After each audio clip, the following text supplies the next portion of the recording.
Welcome, everyone, to the Major Wrestling Figure Podcast. This is a special edition. We're talking Star Wars figs. I am Matt Cardona, a.k.a. the $1,000 Broski, a.k.a. the Michael Jordan of wrestling figure collecting. Yeah, I'm also here for this special interview. Smart Mark Sterling, producer of the Major Wrestling Figure Podcast, Dr. Silver Balls Esquire, Phil Jackson Wrestling Figure Collecting. And we have a special guest because we know some things about Star Wars, but we don't know everything. And we got the man that knows everything. That's right, Mark. We have Dengar Dan from the Sandcrawler Podcast. Dan, welcome to the show. Hey, fellas. Thanks for having me on. I wish I had as many nicknames as you guys had. I'm looking at the Zoom here. You have like a real last name. I thought your last name was Dan. Your first name was Dengar.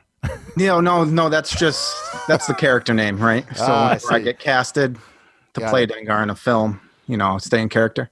So tell everyone real quick. Let's get the plugs out of the way in the beginning. You got a Star Wars figure podcast. Tell us about it. Yeah. So me and my good friend, Mike McDonald, goes by Mac, Mike Tarkin on Twitter and social media and stuff.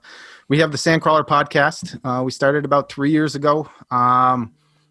We cover pretty much all the new releases, even though we try to stay out of the news. We kind of just like to talk to fellow collectors about why they collect, how they collect, displaying things, trends that we're seeing.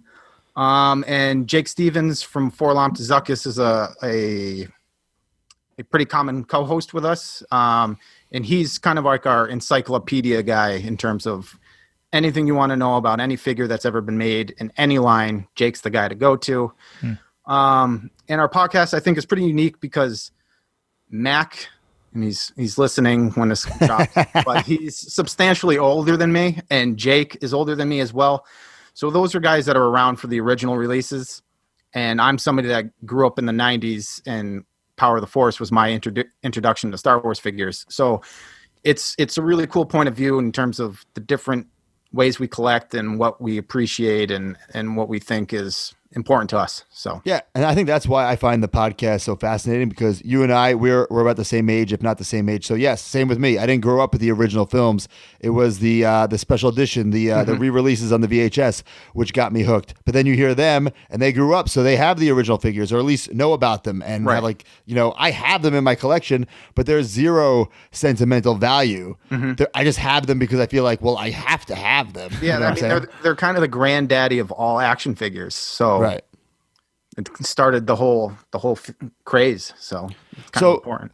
Power of the Force, I think between us three, that's our love, our main love. So my question is this. You collected them as a kid, obviously. Yes. So are your figures now your childhood figures, or you had to rebuy? So I only have two of my childhood figures. My sad story here. My mom, our house got foreclosed on while I was in the Marine Corps. So all my childhood toys, I have a twin brother, all of our toys, Batman, Turtles, Ghostbusters, Power of the Force, all gone. Damn. Locks got changed on the door, so I had to rebuy everything. But my brother and I had given our little cousin some of our Power of the Force toys to play with. And oddly enough, I was able to get a couple of the figures back in a beat-up AT-AT Walker. So, there you go. Yeah. And luckily for you, these figures are absolutely worthless. So you could go buy the whole set. I mean, can you really put a price on childhood memories? No, but I'm saying for you to buy new ones. Oh, yeah, I was able to. That's what I'm saying. I mean, I'm at the point where I'm probably buying triples now of all the figures because they're just so easy to get. And you were helping me piece together because I started doing it. And Mark, you're the same way. I'm like, I'm just going to get like the guys on the red card, like the first series 1, if you will. Yeah. And then let me get this guy. Oh, let me get this guy. And then next thing you know, I'm getting guys where you literally have to pause the movie to see them in the corner. Right. And the picture on the box is so pixelated because there is no good shot of the character. Yeah. Some of the funniest moments I've ever had talking to you, Matt, were involving you buying these figures about what you didn't need and what you needed. The names you would come up with these guys in text message conversations, just absolutely ridiculous. Well, I mean, full disclosure, a lot of the times I was trying to bust your balls, get you really mad, but sometimes I didn't know the person's name, so I'm trying my best to describe who this person is. It would take me a little while to decipher exactly what you were trying to say sometimes. But it's funny that you say that about the background characters, because I think there's a giant section of Star Wars action figure collectors that would die to have background characters in some of the most recent movies and background characters in like the vintage collection, fully articulated scale, and we're just not getting any of that stuff. So see, I like to call them the hammerheads. And I say that in wrestling too. Like, we need the hammerheads. You can't just have Luke and Han. You know, you need the guys in the background. You need some referees. You need ring announcers. You need that stuff. Yeah. Yes. Yeah. I'm glad you said that, because that is what we've been trying to do with these special edition podcasts, is we're trying to bring in people who collect things but not wrestling, just to prove how much collecting, it's the same all around the board. Just insert Star Wars or wrestling or sneakers. There's so many similarities. Yeah, and absolutely. So especially with Star Wars, figures that have been around for 40 years, depending on your math you want to do. How many Darth Vaders do you need? How many Luke Skywalkers do you need? Like, at some point, you got to start filling the holes, and that goes for the newer lines too. Like, that's part of the reason with new Black Series figures, in my opinion, that have kind of been put off by them, is because there's glaring holes in that line, and they keep just reissuing face deco. And for characters I already have 4 of in a Black Series line that's only been out for like 7 years, it's just it's a little crazy, and that's why the Power of the Force 2 line, we're never going to see a line in such a short period of time that gave us so many figures and vehicles and play sets that span 3 movies and expanded universe stuff, video games with Shadows of the Empire, Dark Forces, comic books. It was just, you'd be hard pressed to find a better action figure line that gave us so much. Now you say Power of the Force 2. So the original is like right after Return of the Jedi back in the day? That's the traditional Power of the Force line. It came with the coins in the cards there. And that was the original figures? That's like the vintage style figures? Yeah. That was titled the Power of the Force. So people refer to the 90s line as Power of the Force 2. I mean, I like to piss people off, and I just call it the Power of the Force, and I call them vintage figures because it drives like purists insane. Right. So, I mean, they're 25-year-old figures at this point. So, I mean, at what point? I mean, they were calling vintage figures after they were like 10 years old, I feel like. So, right. So I wanted to talk a little bit about that, the timeline of things. So we're mainly talking about Power of the Force, and if you don't Power of the Force 2, Mark. Power of the Force 2. And if you don't know that, they came out in the 90s, like 95, in a time where a lot of people were rediscovering Star Wars through the VHSs. Like for me, it was like discovering Star Wars on a VHS, being like, what the heck is this? It's already a 10, 12-year-old film at the time, so you don't get toys for that. But then all of a sudden you did. It was mind-blowing, and it was a perfect time in my life because I had just became obsessed with the films. So it's sort of very interesting, and like you said, they just sort of like were like, all right, I'm going to do this, and they came out with hundreds of different characters. So they started unique. the figure. Yeah, it started the figures with the anticipation of the special editions coming out. Right. And so once the special editions took off, and it was essentially like 1977 again with the fever and the anticipation and the lines waiting for the movies and everything. This line was incredible in terms of popularity, despite collectors not really liking the first wave based on how they hate that Luke is all jacked up. Right? I love Jack Luke. I love Jack Luke. I got a skinny Luke the other day, and I'm like, this is not as cool. Yeah, Buff Lando. I mean, that's another one of the classic ones where people are like, I mean, Lando's rocking a 6-pack here. Yeah. But if you go back and you look at the time period of all the action movies that were out, even the Jurassic Park line that had just come out from Kenner a couple previous years earlier, all those dinosaur hunters were jacked too. So it really fit the era that we were in. So, and growing up with it, it didn't mean anything to me. Like, I looked at Luke Skywalker and Han Solo as superheroes. So when they came buff and jacked, I was like, perfect. They are superheroes. So. And it actually looked like the original like cover and art of Star Wars. Yeah, I'm glad you brought that point up, because that's universally probably most Star Wars fans' favorite original Star Wars poster. And I'm like, how can you like that and not like this Luke Skywalker figure? Right, so. Exactly. Now, I have to assume, since you were a kid, you open these up, right? You let them breathe, as we say. Oh, yeah. Now, let's talk about all the people, and I had a couple friends at the time, too, who just kept these in the box, thinking these were going to be worth as much money as the original.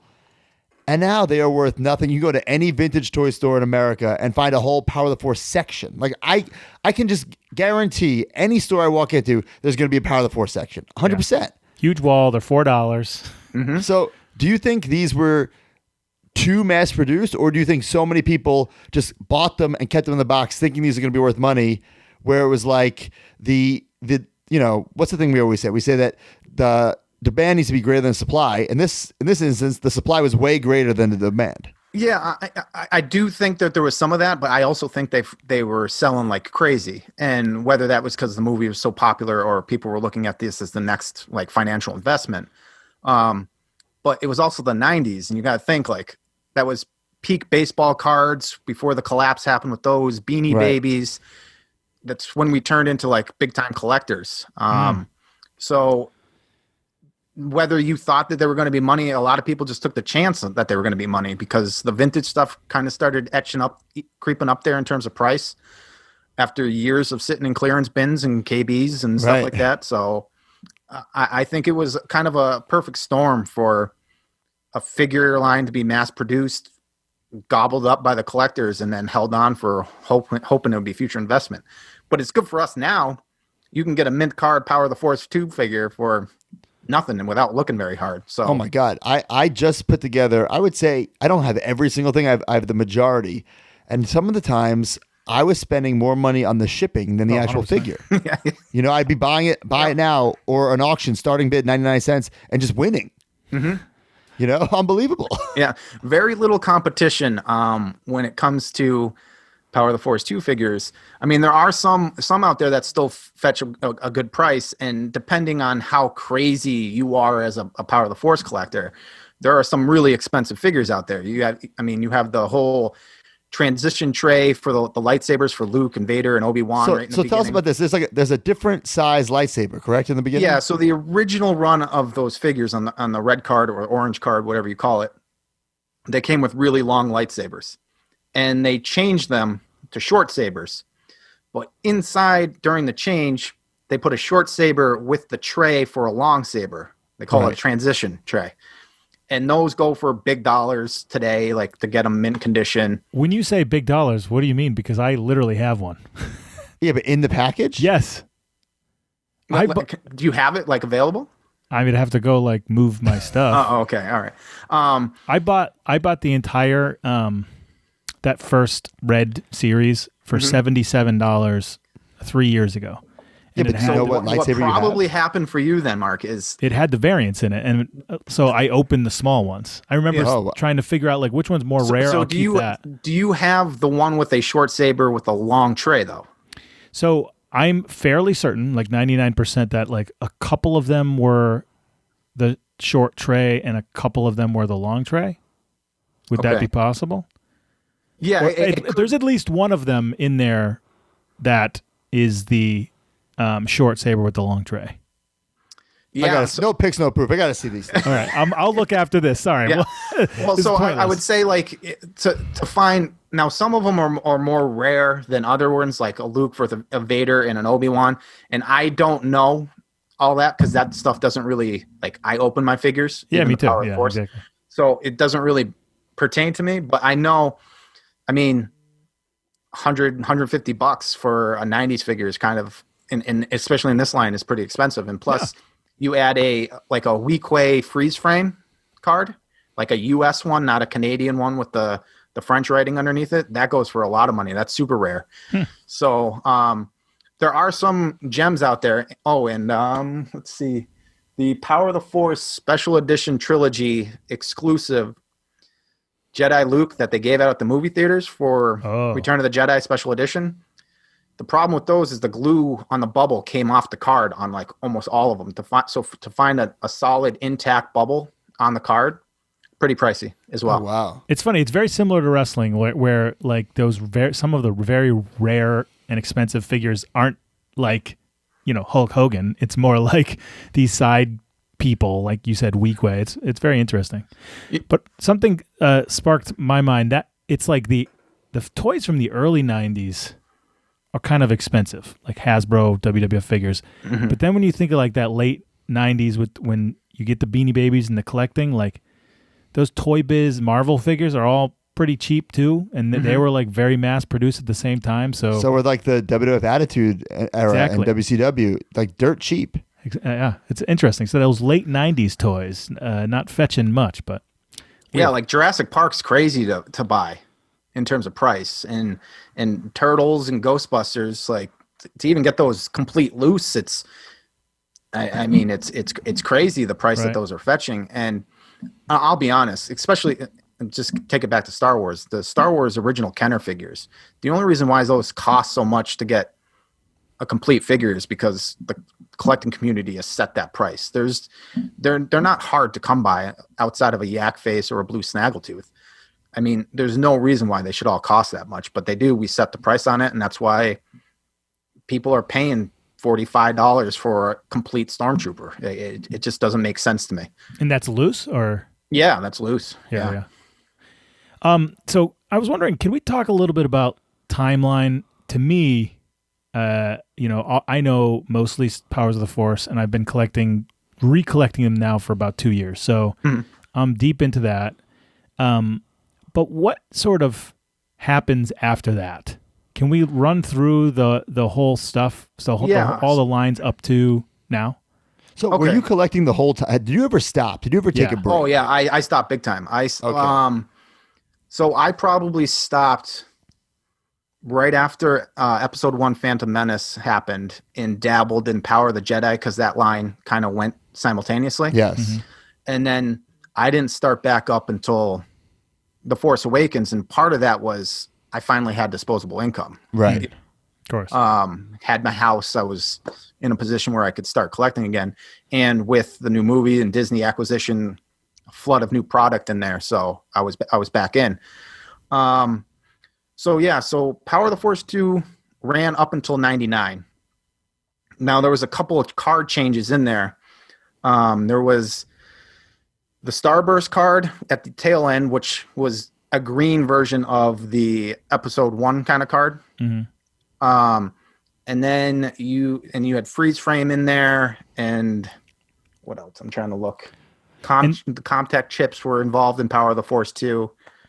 So then what they would come out with some new people, but then also a lot of repaints, right? Or repacks. Yeah, so towards the tail end of the Power of the Force line, they started retooling and slimming down the figures to kind of set the stage of where they were going with the future lines. And then episode 1 in 99, that line, you started to get more articulation in the figures. You started getting like swivel elbows, more soft goods with your figures, kind of like those twisty waists where it would be like he's slashing. You get a little bit more action with your figures and stuff like that. And that's strictly Phantom Menace figures, or would they go back and do Jedi and Yeah, so once we got through episode 1 and Power of the Jedi, you started getting into like what was it, the Legacy collection, and they started doing a bunch of like background characters and doing new molds of figures. And then I'm probably missing some lines because I'm not one of these guys outside of Power of the Force that knows every little thing. Yeah. But you get to like the 30th anniversary, and you got the Attack of the Clones and Revenge of the Sith movie lines. You started getting all sorts of different types of figures. Some of them good, some of them like really bad. They started putting more environment pieces in there, like little Imperial cargo crates and stands to like make like a Dagobah Luke would come with like a swamp log and little base for him to stand on. And then you get into like the 30th anniversary lines and things like that, where you're getting really high quality figures that are articulated. What year are we talking about here for the 30th anniversary? That's probably, oh boy. Let's do the math there, huh? Was it like 2007? So right around there. Yeah. So 77. Yeah. So were you interested in this at all, Matt? No, because this is my problem. My problem is I felt like I was always like tempted, and even like Dan was saying, I did get episode 2 or whatever that whole set was called, because they were making some old guys. Yeah. But then it just got to the point where like, when is this going to stop? And the lines were bleeding into each other, so it was hard to decipher. Okay, what is my cutoff? Even to go back for a second for the Power of the Force 2, you convinced me, Dan, that I needed some of the Power of the Jedis because they were supposed to be in Power of the Force 2, but they ended up just coming out later on the Power of the Jedi. Like even my head spinning thinking about it. Yeah. But that's how confusing it was. Give me that list Because I need to know those figures. Well, Mark, the easiest way to look is if you get the Power of the Jedi carbon freezing chamber. Yeah. And just look at the box art. Okay. They're littered with Power of the Force 2 figures. That's what really sold me, because I was like, no, it says Power of the Jedi. It doesn't say Power of the Force. I'm not getting it. But then the package to that carbon freezing chamber, which is so badass, like I needed an excuse to get it. And like Dan said, on the packaging, it's all Power of the Force figures. And then Dan would show me these like articles, or it would be like mock-ups of Power of the Force figures, but then they ended up just being the Power of the Jedi line. I was like, God damn it. Okay. Yeah, I'm going to definitely need to get those. Yeah. Yeah, I'll send you all that stuff. But like, for example, Jack Porkins, background character, but one of probably arguably a fan favorite just because he's fat, he flies an X-Wing, and he dies instantly. Right? Oh, I know who you're talking about. Yeah, of course. Yeah. So he came out on a Power of the Jedi card. Nice. But you look at the figure, and it's clearly a Power of the Force 2, late Power of the Force 2 sculpt.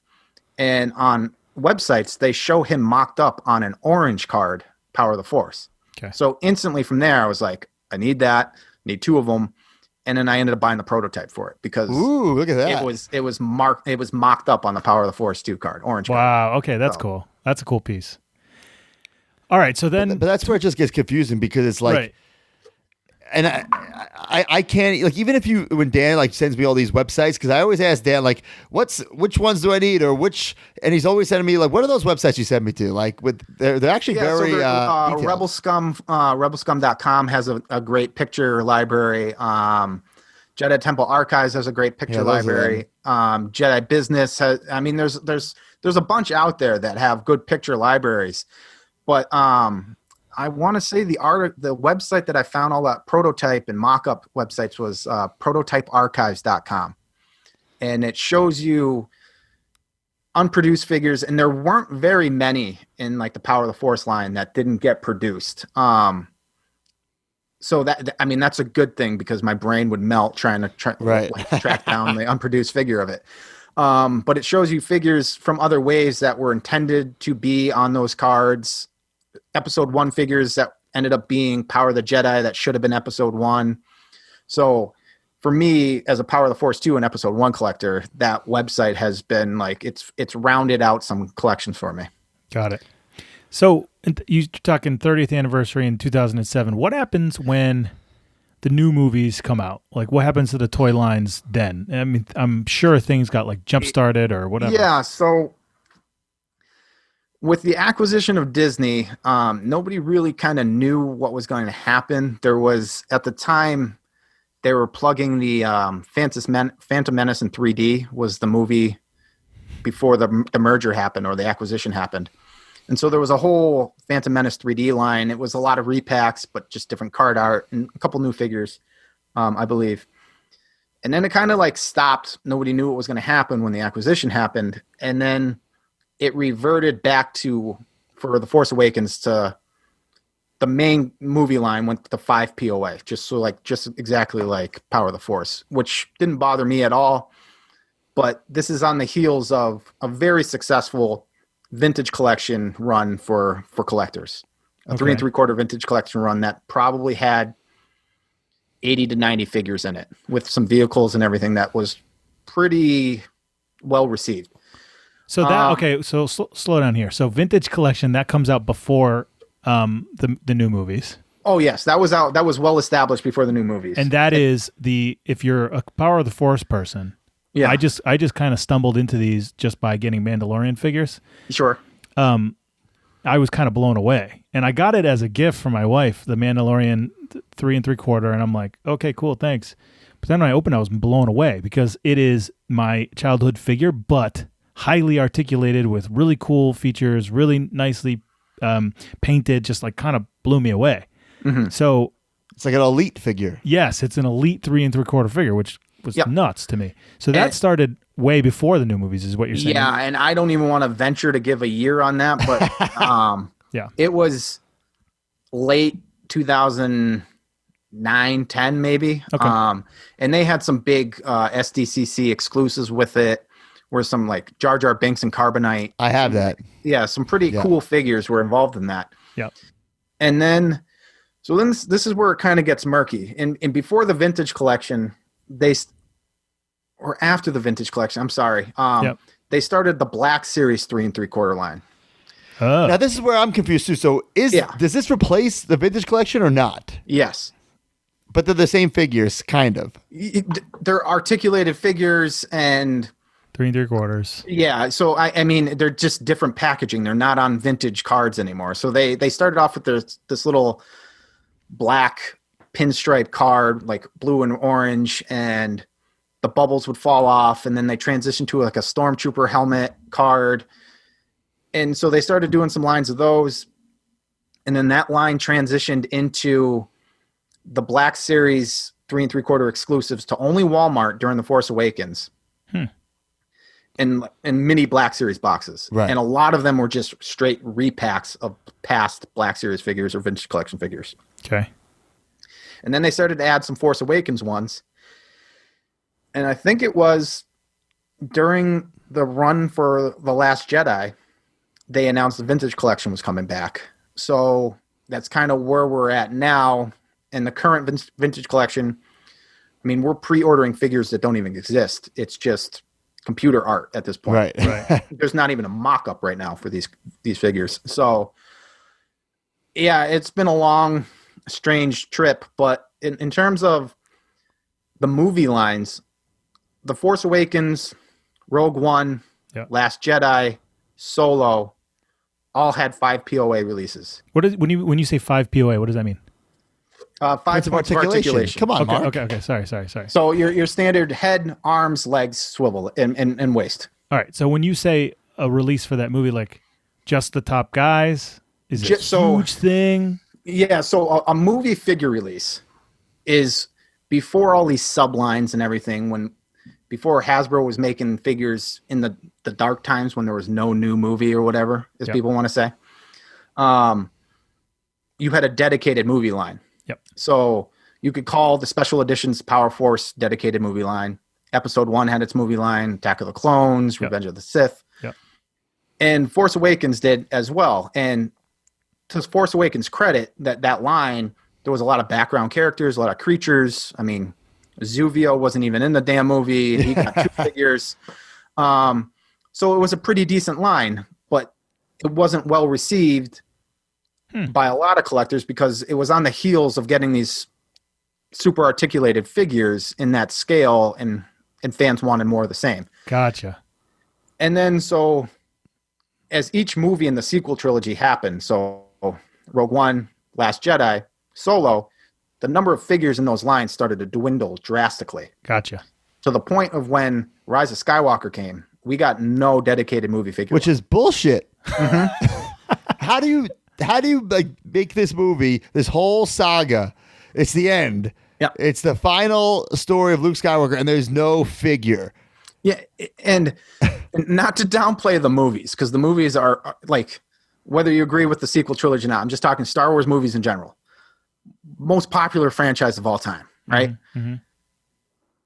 It was allowed to continue all these years because of the merch they slung and the figures that they made and the people that kept invested over it. And then you ditch the figure line that got you to this point on the last installment. Yeah. It's insane. Now they've come out with a few figures from that movie in the vintage collection, right? But it's not the same. Yeah, so this would like, I'm trying to equate this for the wrestling figures, the collectors. It would be like if you made a whole figure line of like the greatest WrestleMania, first 3 WrestleMania matches, and you made a figure from everybody, but left out the last main event match of WrestleMania 3. Okay. And didn't make figures for that. I see. Right. That's what it was like for collectors. Whether collectors liked the scale, appreciated what they looked like, it didn't matter. They wanted to buy them because it was the last movie in the saga. Yep. They needed like, that to round out the collection. Like even me, like in my sick head, I've thought before, okay, I have the power of the Force 2. I could dabble with maybe like the top picks, if you will, of episode 1, 2, 3. Same for, Force Awakens and The Last Jedi. But if they don't even have Rise of Skywalker, why even? Yeah. I mean, it saved me like hundreds of dollars. Sure. But why, I can't even do it if I wanted to. I couldn't even get this. They didn't even make Luke. Yeah. So they didn't make a crate Luke, which everybody wanted, where he's actually manifested as a Jedi and doing that whole lightsaber battle. They made him in a vintage card, and you can't get him. He was on online for about 10 seconds. You're paying way more than you ever should for a modern 3 3/4 figure to get that now. And it's just like, how do you expect fans to stay involved in this, let alone bring in a new generation of collectors? Because the kids can't get the damn figure. Right. It just makes no sense to me. I still see some of those, like I still see Solo like on my shelves. Oh my God, me too. At my Walmart, there's I don't even know the girl's name. I'm talking 6-inch Black Series Solo, the girl with the short hair, whatever her name is. Yeah. She's still there, still kicking. I mean, I saw on Twitter a couple weeks ago, people are finding Zuvio's Black Series on the shelf still. Huh. So is Zuvio in Mandalorian? There is a Zuvio type creature in Mandalorian, as far as I know. But yeah. Mark, do you know about Zuvio? If you showed me the picture, I'd probably know, but I don't know this lore that you guys are talking about. Oh, Dan, fill him in. So in the lead up to The Force Awakens, J.J. Abrams kept everything really secret, but then Entertainment Weekly or Variety, Vanity Fair had their every Star Wars movie that comes out, they get a special like behind the scenes look before it drops. And there was this giant picture, like high def color, beautiful picture of Constable Zuvio in the magazine. And it was some creature with some weird hat, like helmet thing on. I'm looking at it right now. Yeah. I don't think I've ever seen this in my life. Yeah. So everybody thought leading up, like, oh, who is this dude? Like, he's on this planet that they're going to be. He's the constable. So we all thought he was going to be like badass. And then Force Friday happens. He's one of the first wave figures. Everybody's scooping him up. And then the movie drops and he's not even in the movie. That's great. He's not even in it. Not even in it. Not even like a smidge. What's the explanation? Cutting room floor, I guess. Yeah. I mean, so I guess that happens when you're trying to get out in front of production and get figures out. Right. Oh, we get it for sure. Yeah. But it's like Dan said, it's like it comes out Force Friday before the movie comes out. You're like, who is this guy? Yeah, you're all excited. You need him. And then he's not even in the movie. Yeah. Right. That's So ever since then, I feel like because the Zuvio thing was such a big deal, like I'm not saying end of the world big deal, but in the collecting circles, people like what? I honestly think Zuvio is the reason why we don't get a lot of background characters now, is because they don't want to run the risk of making this figure in the beginning of a character that doesn't end up in the movie. And they were on such a breakneck pace with the movie after movie after movie and then TV show. They're never going to go backwards and fill these holes. So what we got is what we got, and we'll see where it goes. Well, they could fill the holes with the Black Series and the Vintage Collection, right? They could, but so I don't have any inside knowledge. I'm not trying to sound like I do, but the Black Series is their line. The Vintage Collection is picking up steam. And real quick before you go on the thing, the Black Series is, and we've been mostly talking about the 3 3/4, which if you're a Star Wars Power of the Force fan, that's the little figures, standard size. Yeah. But at some point, Hasbro starts coming out with like elite style 6-inch Black Series figures, and they start with old movies and just like they float all over the place. Yeah, there was a couple waves before The Force Awakens, and these were billed as like collector grade figures, like sideshow collectibles for somebody on a budget, I guess. Right. That's how it was essentially billed.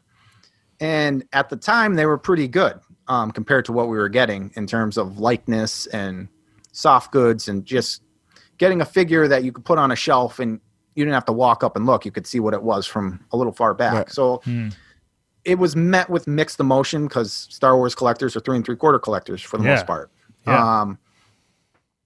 And then The Force Awakens happened, and then it just became their go-to line.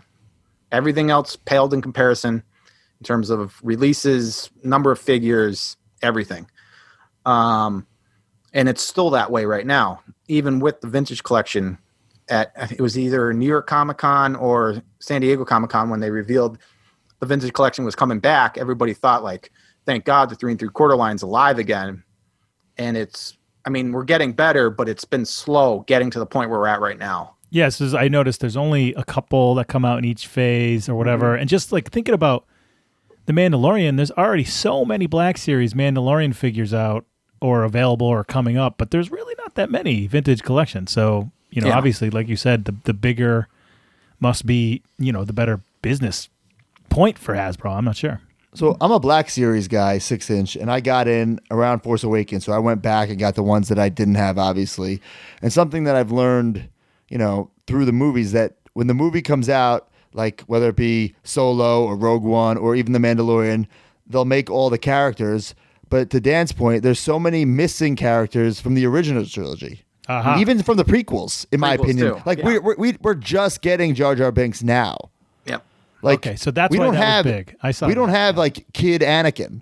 Who I feel like, how do we not? But I also, on the other hand, I get it because you need to make the line like last. But they are making, like, how many different Leias do I need? Like how many iconic outfits does she have? Not many, but they're making like Endor in the jungle Leia. It's like, come on. Yeah, right. In the span of like 2.5, 3 years, and that's being like super generous. They retooled all the Rebels figures. Like, so you expect me to buy another $22 Rebels figure because you retooled it? Like, some collectors are into that, and it's just that's my breaking point right there. It's just like, give me Boss Nass, give me Jar Jar, give me guys from the prequel trilogy that haven't been out yet. Give me Hammerhead, give me a Snaggletooth, give me the Cantina creatures in that scale, and I'll stay invested.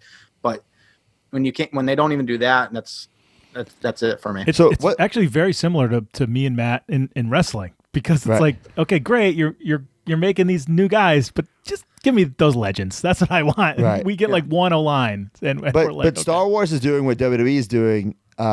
What Mattel's doing, they're taking figures. I think Mattel's doing it a little better, at least. But Star Wars, they're just taking the exact figure and just making like a better face for it and re-releasing it. Yeah. Where it's like, I whatever that technology is called, I hate it.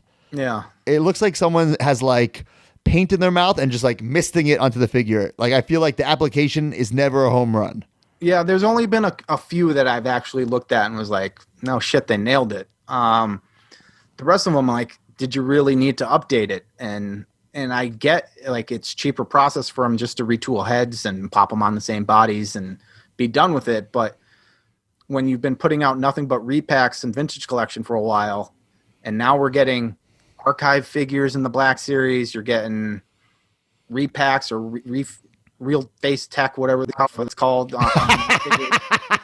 I mean, it's like, dude, enough's enough. That's what put me off with Funko. When you start making blue chrome Funko Pops for Star Wars, like, I'm out. Like, that, I'm not chasing that down. Like, yeah. So we originally met at the Funko.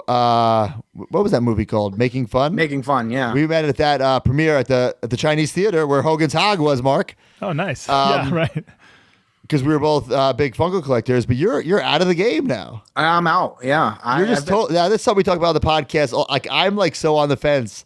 Should I be out or should I be it? And you quit. I ripped the Band-Aid off. I was just like, it was right around the time when those chrome. It was Celebration Chicago, I think it was, when they started releasing like the gold Boba Fett and the gold Darth Vader or chrome shit, whatever it was. And I was like, and as somebody that was only missing like 4 or 5 of all of the Star Wars Funko. So you were a completist, as they say. Yeah. And I'm like, I am not jumping through hoops and paying secondary market prices because I wasn't at the con to get some gold and Boba Fett. Like, it doesn't make sense to, like, I don't like it. That's not how the character looked. And I know we're talking about Funko Pops and none of them look how the characters look, but the stylized version, at least they were accurate to an extent. this was just garbage. That's just a money grab. And there's nothing that puts me off more than like companies that have money and can make new product that just go for the money grab. I cannot stand it. Gotcha. So you had at least over 100 Funkos, right? Oh, I probably had 350 or something like that. I just in the package or out of the package? Some in the package, most out of the package. Yeah. And then just rip that Band-Aid off, huh? Yeah. I went on Facebook Marketplace. How'd it feel when you did it? How'd it feel? Oh, the money in the PayPal account was pretty nice. Broski wants to do this so bad, like deep down. But he also like has a nice relationship with some. So I was lucky enough to find somebody that was a box collector that wanted to put a loose one on top of every one of their boxes. Oh, I see. So he was like, I'm on the fence. I was like, all right, well, I ain't going anywhere. Right. Just let me know. And a couple of days later, he messaged me, gave me exactly what I was asking for. Oh, wow. I shipped them out in like 7 boxes. Oh, wow. It was insane. But I mean, it allowed me, which was good, is I took that money and I went and bought prototypes for Power of the Force 2. And like I have a bunch of store displays from that era up on my walls. And I see that. It's cool. Yeah. If you're watching you on have YouTube. a nice, tell everyone about the display you have. You have a whole like basement full of stuff, right? Yeah. So right when Force Awakens was coming out, I redid half of my basement. And it was just going to be kind of just like my own little room. And then as the Star Wars stuff started to roll in, I was like, well, shit, it's a Star Wars basement. And I had all these figures, and I was working on getting some of these figures. And the thing that I realized was the Power of the Force 2 stuff and Episode 1 stuff in terms of figures, I don't need to rush to buy. So every time I would be on eBay or a Facebook group, I'd see like a store display or a prototype or a mail away that isn't very common, like the actual flyer for the mail away. I'd buy that first because you don't see those all the time. So I amassed like a KB Toys Episode 1 display. I have the life-size Darth Maul giveaway from Episode 1. A whole bunch of like the Comtech store display from Episode 1. Whole bunch of signs that you just don't see often from that era. So I bought all that stuff to kind of round out the collection. So you're the Michael Jordan of Power of the Force 2 collection. No. I'm not even like, I'm not Horace Grant. I am not anybody on that team. Steve, you can't even call me Steve Kerr on those championship teams. Right. Like there are guys in this community that have been at this for a long time that have unbelievable things, and not all they don't make it public all the time. What I learned with Star Wars collectors is the minute you think you have an unbelievable collection, someone's going to blow you away. So you can never compare yourself to somebody else's collection. You just you gotta collect what you like and display it how you want. Exactly, Dan. And for the record, I don't really think I'm the Michael Jordan. It's just kind of a catchphrase and a gimmick.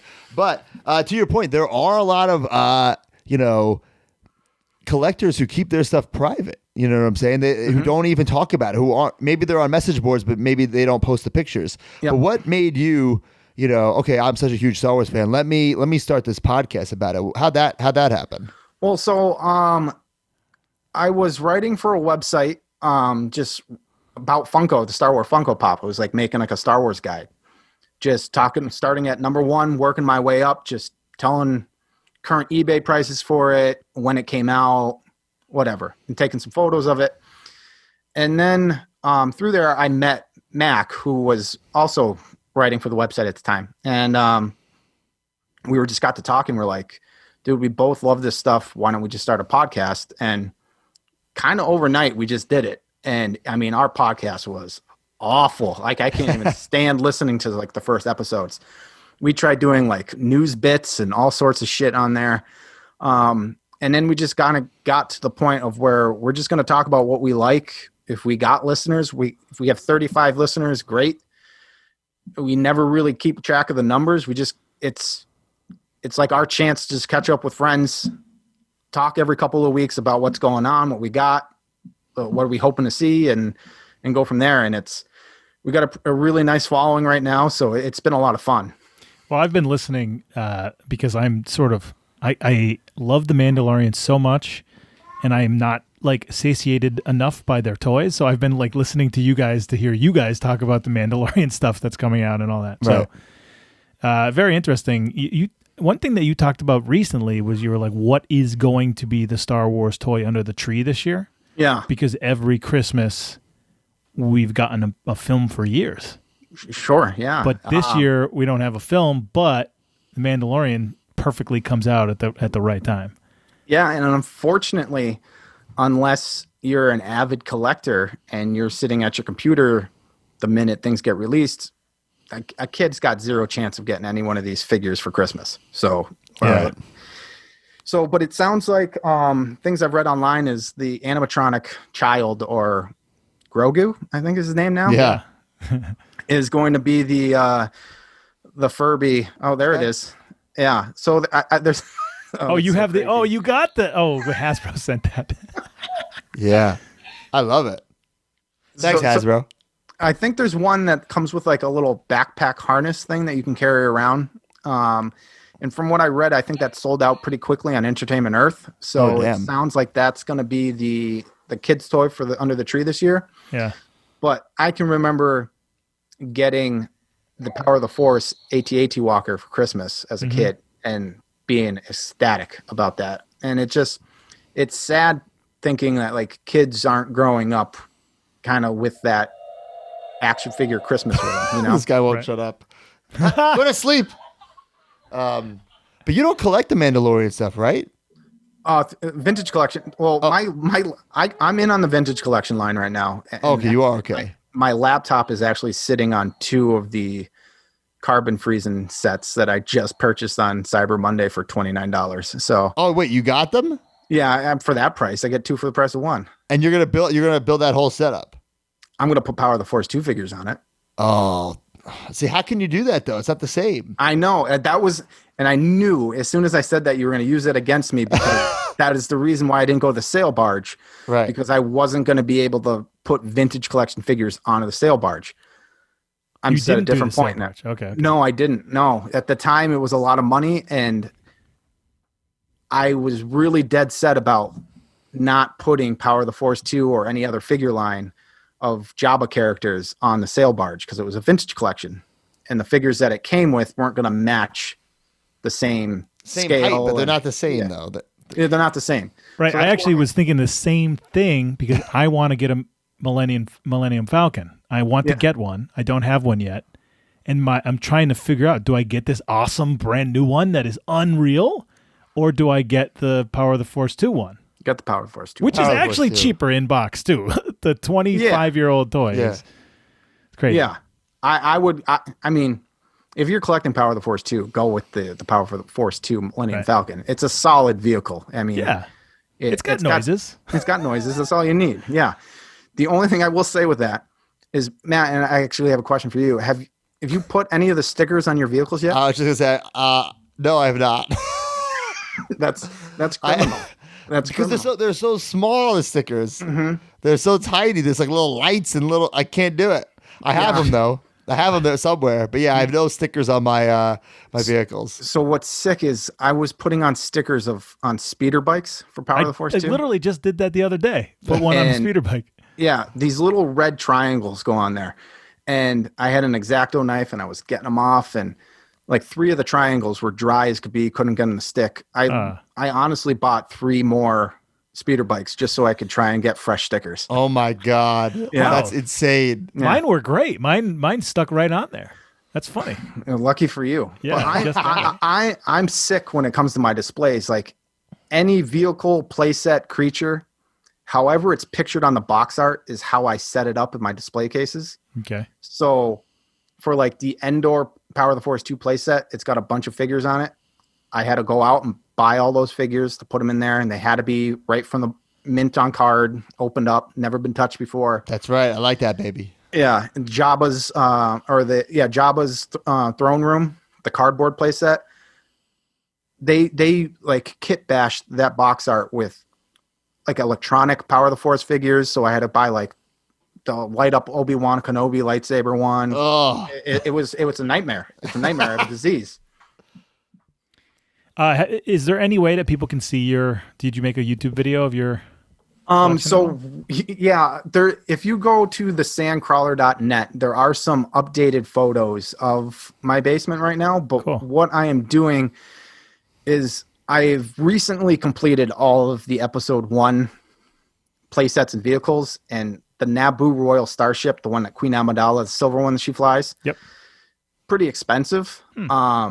So I'm now populating that with all the figures from the box art. So I'm hoping pretty soon after Christmas that all the display cases will be pushed against the wall, and I'll do a whole like walkthrough of the basement. But so let me just clarify something. So if something's on the box and you have to display it with this play set, this vehicle, whatever, but you already have the figure, you have to get another figure for the display. Yeah, because all the single figures are in its own case. I appreciate that. Okay, I was just making sure. Yeah. It makes perfect sense to me. That's like Matt sick right there. Like, it makes perfect sense to me. I totally get it. I totally get it. It's a disease, and there's no other way to describe it. And now I'm on to like the Star Wars Power of the Force role-playing stuff, and that's just stupid.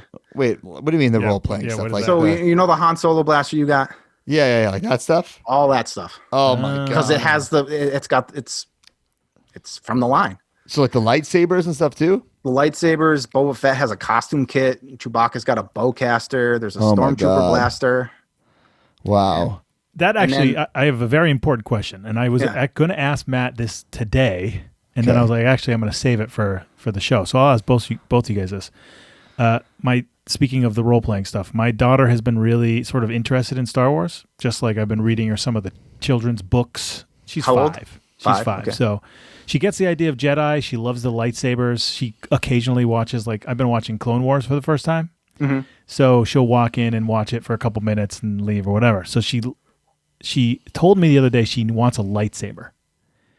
So I got to get her a sick-ass lightsaber. Yeah.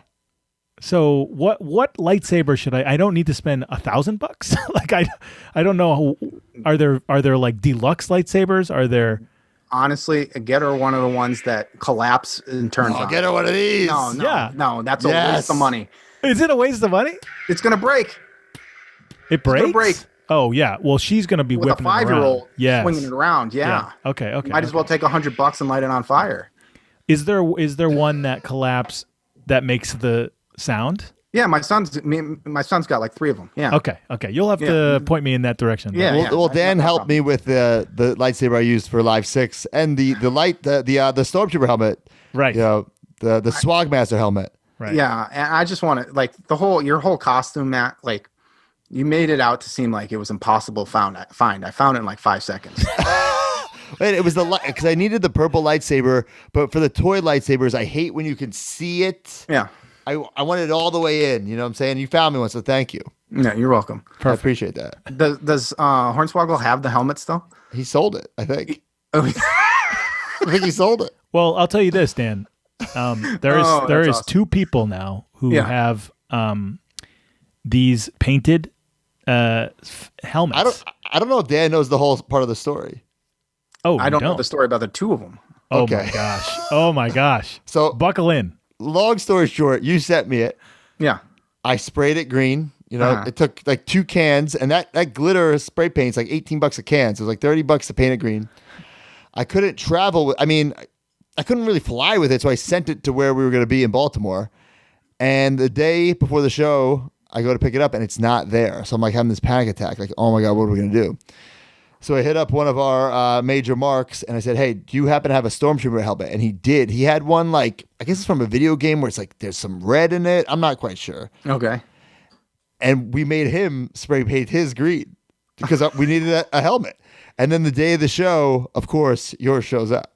So all right. So which one got used in the show? So they're both. We ended up using both in the show. Oh, okay. There's gonna be some issues.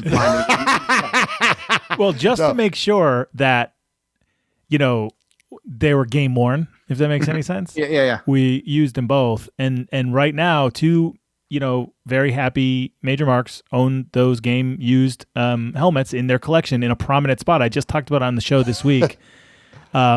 That somebody was able to purchase it, and they put it on they made room for it, and it's displayed. So you've made somebody very happy. So appreciate it.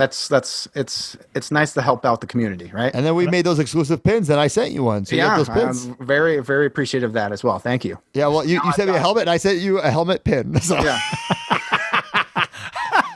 Well, I mean, I don't know. What else can we say? I mean, Power of the Force 2, I just love it. Even though it's not like the original Star Wars line, to me it is because Well, it's that's our line. Just it's like you our like line. Jax, you like Bone Crunchers, and they suck. Yeah. But it's your line. And Dan and I were talking about this the other day. Like, what if, like, instead of like these retros being like the vintage old figures, what if they were like retro Power of the Force, or they made some characters that we needed? Yeah, see, I got all excited with Celebration Chicago when they did the Black Series Kenobi and Anakin or Maul on episode 1 cards in the Black Series. Like, just give me one buff Luke as a Black Series on a Power of the Force 2 card, and I'd shut up about it forever. Right. You know, like it would just make me happy one time. Yeah, that's cool. I like that idea. But yeah, these are the toys. We Matt talked on the show the other day, like finding the presents, where your parents were hiding them, and this is that big memory for me. Mm-hmm. This was coming out. I needed them. I told everybody I want them. So every couple of days, my mom would like maybe find a new one, and I would go look under the bed, and they would be there, and I would like look at them for so long. Yeah, it's just so thrilled to get these figures. Yeah. I told myself I was too cool to be collecting them. It was okay for me to do the wrestling because that was like my thing. Naturally, yeah, that makes sense. But so I would get them or get my parents to get them from my younger brother. But like they were mine, or at least they were his. But like I knew, like I was getting him into Star Wars. He was like way younger than me, and I was young to begin with. But I made sure he had all the play sets and accessories. And man, those figures, they just made almost everything. Like what did they miss? Like there's very little that they missed. Great question. Yeah, a Death Star. They had a play set.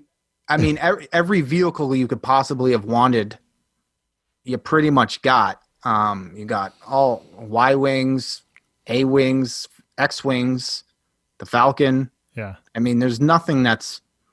I mean, I guess if you're a B-wing fan, you had to wait until you got Power of the Jedi line. But they had more characters than the original line too, right? They didn't miss anybody that came out in the original line. No, not that. No, and I mean that line gave us Tarkin for the first time, and that's right. One of my favorite things about that figure. And there's always this argument about, Power of the Force 2, that's not Kenner. Hasbro owned them at the time. Like, fuck you, dude. It was Kenner on the box. Like, I grew up being a Kenner collector. Like, don't play your little games with me now because you have the internet now. Like, shut up. Nobody cared about that then. It drives me nuts. But on the card, on the bubble, it said never before made, like new figure, never before made and stuff like that. Never seen in the Kenner line. And there was a bunch of figures like that. And that's why I love this line so much. And I get why people hold the vintage line so dear to their hearts because it was their line they grew up with. But look, this line gave us figures that you never dreamed about getting in the vintage line and still haven't gotten. Like they keep making these retro card with the board games and you finally just got a Tarkin in that line. Right. And that line's dead, but give me the Power of the Force one all day. That's absolutely. Cool. Yeah.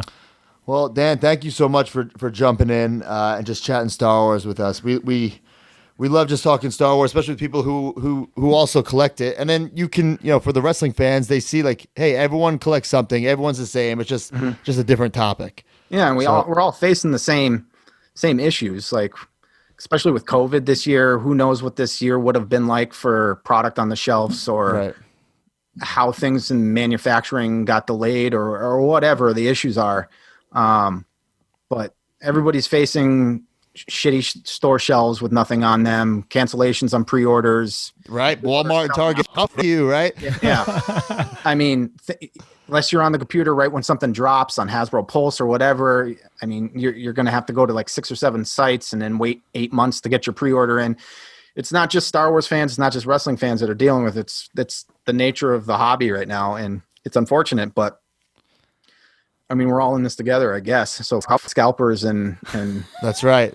I love that. Target and Walmart. So what do you got to plug? Yeah, plug away, Dan. Let's go, baby. So obviously, I'm on the Sandcrawler Podcast. We're on anywhere podcasts are played. You can check our website out at thesandcrawler.net, where we have a bunch of stuff. We do a collector spotlight where listeners or fans of the show send in pictures of their collections or how they display things. Some really awesome collections featured on there.